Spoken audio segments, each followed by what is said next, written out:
Good morning, this is Jyoti from Jyoti judiciary coaching. आप सभी का मैं स्वागत करती हूं अपने चैनल पे। और आज मैं आप सबके साथ section 112 of Indian evidence act discuss करूंगी। ये सेक्शन जो भी स्टूडेंट्स जुडिशरी के लिए प्रिपरेशन कर रहे हैं, ये सेक्शन इम्पॉर्टेंट है उनके लिए from mains point of view and from interview point of view. बहुत सारे तरीके के क्वेश्चन बन सकते हैं, बहुत तरीके से इस टॉपिक पे डिस्कशन भी किया जा सकता है। बहुत सारे सुप्रीम कोर्ट जजमेंट्स भी हैं जिस पर डिस्कशन करना और जिसकी नॉलेज होना इक्वली इम्पॉर्टेंट है जब आप ये सेक्शन पढ़ें। ये सेक्शन जो है बेसिकली पैटर्निटी की बात करता है, फादरहुड की बात करता है। जब भी पैटर्निटी कॉन्फ्लिक्टिंग होती है तब कोर्ट इस सेक्शन में कुछ प्रिजम्पशंस को रेज करता है। तो पढ़ने वाली चीज़ और समझने वाली चीज़ें ये हैं कि कब कोर्ट प्रिजम्पशन रेज करता है, किस तरीके की प्रिजम्पशंस को रेज करता है, क्या उन प्रिजम्पशंस को रिबट किया जा सकता है, ये सारी चीज़ें हैं जो समझने वाली हैं। अभी मैंने आपको ये बताया कि ये सेक्शन पैटर्निटी की बात करता है और मैटर्निटी की बात नहीं करता है। What is paternity? Like S is a child, he is saying that H is his father and the H is denying the fact that S is his son. जब ऐसी कोई कॉन्फ्लिक्टिंग अराइज हो जाती है तब ये सेक्शन में paternity को प्रिज्यूम किया जाता है। अच्छा, पॉइंट ये उठता है कि हम पैटर्निटी की ही बात क्यों करते हैं सेक्शन में, मैटर्निटी की क्यों बात नहीं करते? क्योंकि it is very easy and it's not difficult to determine that which women has given the birth to a particular child. माँ का डिटरमाइन करना आसान है, लेकिन वो बच्चा कंसीव किससे हुआ है इसको डिटरमाइन करना कई बार डिफिकल्ट हो जाता है। In current scenario there are so many cases of multiple relationship, तो कई बार ये पैटर्निटी जो है कॉन्फ्लिक्टिंग आ जाती है। तो जब भी ये पैटर्निटी कॉन्फ्लिक्टिंग आती है तब एविडेंस एक्ट में कुछ प्रिजम्पशंस रेज किए जाते हैं। प्रिजम्पशंस क्या होते हैं? Before getting into the section it is important to understand what are presumptions. Indian evidence act in section 4 talks about 3 types of presumptions: may presume, shall presume and conclusive presumption. There are 3 types of presumption. May presumption is discretionary presumption, like जहाँ पर भी evidence act में लिखा हुआ है court में presume, that means court का discretion है कि वो पर्टिकुलर फैक्ट को प्रिज्यूम करे। वो डिस्क्रिशनरी है। कोर्ट को अगर लगता है कि प्रिजम्पशन लेनी चाहिए तो कोर्ट प्रिजम्पशन लेता है, अगर कोर्ट को लगता है नहीं लेनी चाहिए तो कोर्ट नहीं लेगा। Shall presumption is a mandatory presumption, जहाँ पे it is mandatory for the court to take the presumption. Although may presume and shall presume दोनों ही प्रिजम्पशन जो हैं रिबटेबल है, मीन्स इन प्रिजम्पशन अगर कोर्ट ने प्रिजम्पशन रेज कर ली है तो जो भी ऑपोजिट पार्टी है दैट पार्टी कैन रिबट और disprove this presumption. For an example, अगर कोर्ट ने प्रिजम्पशन ले ली है कि एस एच का बेटा है तो एच इस फैक्ट को डिस्प्रूव कर सकता है by proving certain other evidences. तो ये दोनों प्रिजम्पशंस रिबटेबल होती हैं। कंक्लूसिव प्रिजम्पशन जो होती है वो रिबटेबल नहीं होती है। कंक्लूसिव प्रिजम्पशन मतलब कि कुछ सर्टेन फैक्ट्स के प्रूव हो जाने पर कोर्ट किसी डिफरेंट फैक्ट को प्रिज्यूम कर लेता है, और अगर एक बार ये कंक्लूसिव प्रिजम्पशन रेज हो गई तो either party can not give any evidence to disprove such presumption. तो अब क्वेश्चन ये उठता है कि सेक्शन 112 किस तरीके की प्रिजम्पशन की बात करता है? सेक्शन 112 दो प्रिजम्पशन की बात करता है। It talks about 2 presumptions, shall presumption and conclusive presumption. Then point raised when court raised shall presumption and when court raised conclusive presumption. तो पहले तो हम shall presumption की बात करते हैं। सेक्शन को आप लोग रीड कर लीजिएगा। इसके एलिमेंट्स मैं आपको बता देती हूँ। एलिमेंट्स हैं, पहला एलिमेंट है lawful marriage between 2 H and W। हम यहाँ पे H and W लेंगे। H is a husband, W is a wife, and the S is a son or you can say child who is born during the continuation of the marriage of H and W. Third, अगर marriage dissolve हो गई है, dissolve मतलब या तो death हो गई है हस्बैंड की या फिर डाइवोर्स हो चुका है हस्बैंड से, तो अगर मैरिज डिसॉल्व हो गई है मदर की, तो फिर that child should have been born within 280 days from the date of the dissolution of the marriage. अगर मान लो आज की डेट में डिसोल्यूशन हुआ है, डेथ या डिवोर्स ऑफ द मदर और death of the father and divorce with the husband, मतलब विद द फादर, तो फिर child should have been born within 280 days from counting shall be start from today. The fourth element is mother should have not been remarried when the child has given a birth. Sorry, when the mother has given a birth to a child. तो उस time पर mother ने दूसरी शादी नहीं की होनी चाहिए। अब जैसे मान लीजिए एग्जांपल ले लेते हैं, एक एस है, उसने सूट फाइल किया है that H is his father, और फादर जो है वो डिनाई कर रहा है कि ये मेरा बेटा नहीं है। तो अब उसको क्या प्रूफ करना होगा? पहली चीज़ ये कि उसके माँ बाप की लॉफुल शादी हुई थी। दूसरी चीज़ ये कि जब वो पैदा हुआ था तो वो उसके पेरेंट्स की शादी जो थी वो सबसिस्ट थी, या अगर डिसॉल्व हो गई थी तो वो 280 दिन के विदिन वो पैदा हो गया था। ठीक है, अगर उसने ये बात प्रूफ कर दी कोर्ट में, तो कोर्ट क्या करेगा? कोर्ट प्रिजम्पशन ले लेगा। कोर्ट ये प्रिज्यूम करेगा दैट एस ही एच का बेटा है। ये है शैल प्रिज्यूम, मतलब मैंडेटरी प्रिजम्पशन। कोर्ट यहाँ पे प्रिजम्पशन ले लेगा। ऑल दो एच के पास अभी चांस है इस प्रिजम्पशन को रिबट करने का। रिबट मीन्स डिस्प्रूव करने का। को एच इस प्रिजम्पशन को डिस्प्रूव कर सकता है, पर कैसे कर सकता है? इसमें एक फिफ्थ एलिमेंट है नो एक्सेस।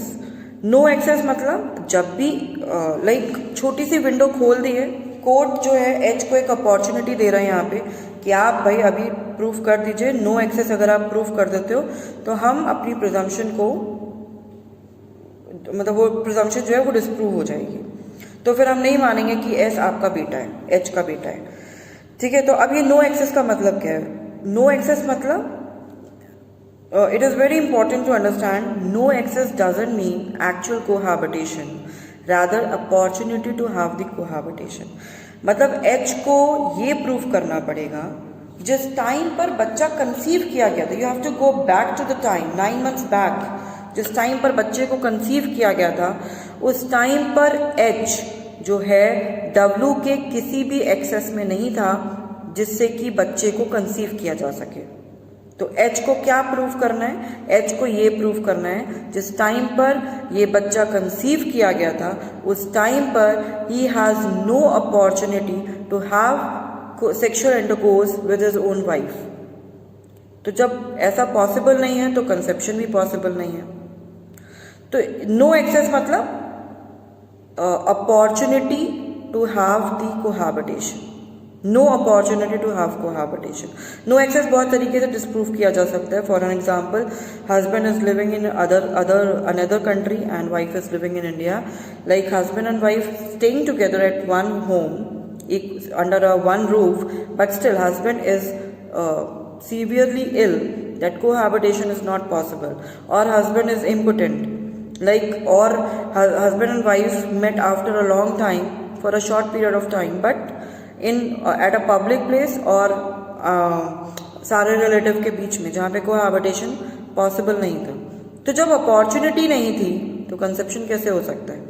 तो H को ये प्रूव करना है। अगर H ने ये प्रूव कर दिया तो कंक्लूसिव प्रिजम्पशन कोर्ट रेज नहीं करेगा, otherwise court conclusive presumption raise कर लेगा। मीन्स अगर H डिस्प्रूव नहीं कर पाया नो एक्सेस को तो कोर्ट कंक्लूसिव प्रिजम्पशन ले लेगा और उसके बाद H or any other party or any other person cannot give evidence, any kind of evidence to disprove the fact कि S ही H का बेटा है। ये फिर कोई डिस्प्रूव नहीं कर सकता। तो no access is very important element. कई बार ये नो एक्सेस इनजस्टिस भी कर देता है, क्योंकि एक्चुअल कोहैबिटेशन तो आपको प्रूव करना नहीं है, वो आप कर भी नहीं सकते हो। दो जनों के बीच में एक कमरे में क्या हुआ है ये कोई प्रूव नहीं कर सकता है। अगर कोई प्रूव कर सकता है तो वो अपॉर्चुनिटी ही प्रूव कर सकता है। तो कई बार ऐसा होता है, फॉर एन एग्जाम्पल अगर मैं आपको एग्जाम्पल दूँ, लाइक हस्बैंड एंड वाइफ दोनों साथ में रह रहे हैं but wife is in adultery also. Wife का आउट ऑफ वेडलॉक भी एक रिलेशनशिप है and husband knows about it. wife got pregnant and she has given a birth to a child. Now H is saying that this particular child is not mine, ये मेरा बच्चा नहीं है. लेकिन आप इसको डिस्प्रूव कैसे करोगे? देखिए सारे एलिमेंट्स 112 के प्रूव हो रहे हैं. लॉफुल शादी है, शादी के कॉन्टिन्यूएशन में बच्चा पैदा हुआ है, ठीक है, तो कोर्ट यहाँ पे प्रिजम्पशन ले लेगी कि ये एस जो है एच का ही बेटा है. अब नो एक्सेस की बात आई, कंक्लूसिव प्रिजम्पशन रेज करने से पहले अपॉर्चुनिटी दे रहा है कोर्ट एच को कि आप नो एक्सेस प्रूफ कर दीजिए. लेकिन नो एक्सेस वो प्रूफ कैसे करे? क्योंकि हस्बैंड वाइफ दोनों साथ में रह रहे हैं. No matter that W is also living in adultery, वो किसी और के साथ भी रिलेशनशिप बना रही है, doesn't matter. At least husband wife को तो अपॉर्चुनिटी है ना to cohabit. That is what H need to disprove, पर वो कर ही नहीं सकता. अब एच को यहाँ पे श्योरिटी है, ही इज 100% श्योर ये बच्चा उसका नहीं है, बट फिर भी क्योंकि वो 112 के एलिमेंट्स को, नो एक्सेस को डिस्प्रूव नहीं कर पा रहा है, तो उसको ये पेरेंटहुड बियर करना पड़ेगा. आपको क्या लगता है, ये इनजस्टिस नहीं है? आई गेस यस, मेरे हिसाब से तो ये इनजस्टिस है. वेल, जब ये एविडेंस एक्ट आया था, कब इनैक्ट हुआ है? 1872 में इनैक्ट हुआ है. उस टाइम पर लेजिस्लेचर के थॉट में भी नहीं था कि कुछ मेडिकल टेस्ट भी ऐसे आ सकते हैं या साइंस ऐसी एडवांस हो जाएगी आगे जाके कि हम कुछ टेस्ट करके ये जान सकते हैं कि पैटर्निटी को हम डिटरमाइन कर सकते हैं. For an example DNA test, blood samples, ऐसे बहुत सारे टेस्ट हैं जिससे पैटर्निटी आज के टाइम पर डिटरमाइन की जा सकती है. तो अब हम टॉपिक को दूसरे पॉइंट ऑफ व्यू से लेके जा रहे हैं. फॉर एन एग्जांपल, इसी एग्जांपल में ले लीजिए जो मैंने अभी आपको लास्ट एग्जांपल दिया जिसमें वाइफ एडल्ट्री में थी. लेट्स सपोज एक तरफ डीएनए रिपोर्ट भी आ गई, कोर्ट ने डीएनए टेस्ट ऑर्डर कर दिया और डीएनए रिपोर्ट के अकॉर्डिंग ये प्रूव हो गया H is not the father of a child. At least H तो उसका बच्चा नहीं है, लेकिन he is not able to disprove the no access. और जनरल रूल जो कहता है कि कंक्लूसिव प्रिजम्पशन अगर रेज हो जाती, क्योंकि वो नो एक्सेस प्रूफ नहीं कर पाया, तो कोर्ट कंक्लूसिव प्रिजम्पशन रेज कर लेगी. तो अब कंक्लूसिव प्रिजम्पशन अगर रेज कर ली गई है तो फिर उसको रिबट भी नहीं किया जाता. क्वेश्चन ये उठता है, क्या डीएनए टेस्ट जो वर्ल्ड वाइड 99.9% एक्यूरेट मानी गई है, क्या वो भी रिबट नहीं कर सकती? बहुत सारे केसेस हैं यहाँ पे, like Kamti Devi versus Poshiram 2001 Supreme Court, Gautam Kundu versus state of West Bengal 1993 Supreme Court. ये जो पुराने केसेस हैं, Amarjit Kaur versus Harbhajan Singh 2003 Supreme Court, इन सारे केसेस में तो डीएनए टेस्टिंग को ज़्यादा महत्व नहीं दिया गया था. कामती देवी केस में तो ये कहा गया था, उसमें भी डीएनए टेस्ट आ चुकी थी और according to that particular man was not the father of a child, और वो लेकिन नो एक्सेस डिस्प्रूव नहीं कर पाया था. देयर कामती देवी केस में कोर्ट ने ये हेल्ड किया था क्योंकि कंक्लूसिव प्रिजम्पशन को रिबट नहीं किया जा सकता, तो डीएनए टेस्ट की रिपोर्ट जो है वो भी रिबट नहीं कर सकती. एंड वो एच जो है वो फादर नहीं था, फिर भी उसने उस पैटर्निटी को बियर किया. This is somewhere injustice. लेकिन उसके बाद 2014 में एक केस आया, नंदलाल वासुदेव बदवैक वर्सेस लता नंदलाल बदवैक 2014 सुप्रीम कोर्ट. इस केस में क्या हुआ कि डीएनए टेस्ट की रिपोर्ट आ गई. 2 बार डीएनए टेस्ट हुआ और दोनों बार डीएनए टेस्ट की रिपोर्ट जो थी उसके अकॉर्डिंग जो एच था, he was not the father of a child. और लेकिन वो नो एक्सेस को डिस्प्रूव भी नहीं कर पा रहा था. नो एक्सेस को डिस्प्रूव नहीं किया था, तो कंक्लूसिव प्रिजम्पशन रेज हो गई थी according to the elements of the section 112 conclusive presumption raise हो गई थी. तो अब again this man has to bear the parenthood despite he is not the father of a child. This is injustice. लेकिन इसको इस केस में court ने एक सही जजमेंट दिया. वो ये दिया, सबसे पहले तो सुप्रीम कोर्ट ने ये कहा कि कोर्ट जो है सेक्शन 112 में लीगल फिक्शन क्रिएट नहीं करती है, प्रिजम्पशन रेज करती है. What is the meaning of legal fiction? मतलब what is the difference between legal fiction and presumption? Legal fiction means हम जब किसी अनरियलिस्टिक चीज को रियलिस्टिक मान लेते हैं. फॉर एन एग्जाम्पल, हम बैठे हैं डेजर्ट में और हम ये लीगल फिक्शन क्रिएट कर रहे हैं कि हम कहीं ठंडी जगह पर बैठे हुए हैं, तो ये हुआ लीगल फिक्शन. कुछ अनरियलिस्टिक चीज को हमने रियलिस्टिक मान लिया. प्रिजम्पशन, जब कुछ फैक्ट्स प्रूव हो जाते हैं, उनके बेसिस पर कोर्ट कुछ प्रिजम्पशंस को प्रिज्यूम करती है, जैसे कि 112 में प्रिज्यूम कर. दैट मीन्स कि जब एक बार डीएनए टेस्ट रिपोर्ट ने क्लियरली बता दिया है कि पर्टिकुलर मैन उस बच्चे का फादर नहीं है, तो फिर अब अगर कोर्ट प्रिजम्पशन ले लेती है कि नहीं भाई वो तो वही फादर है, तो फिर तो हम यहाँ पे क्या कर रहे हैं? लीगल फिक्शन क्रिएट कर रहे हैं, ना कि प्रिजम्पशन रेज करते हैं.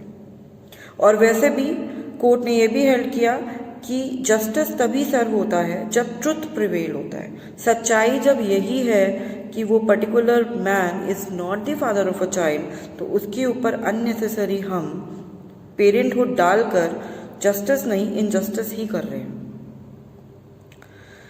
तो this is what about section 112 and thank you so much for watching me. I hope you like the topic and the content. Please hit like button and subscribe my channel. I will definitely come with more content video for you. Thank you so much. Bye bye.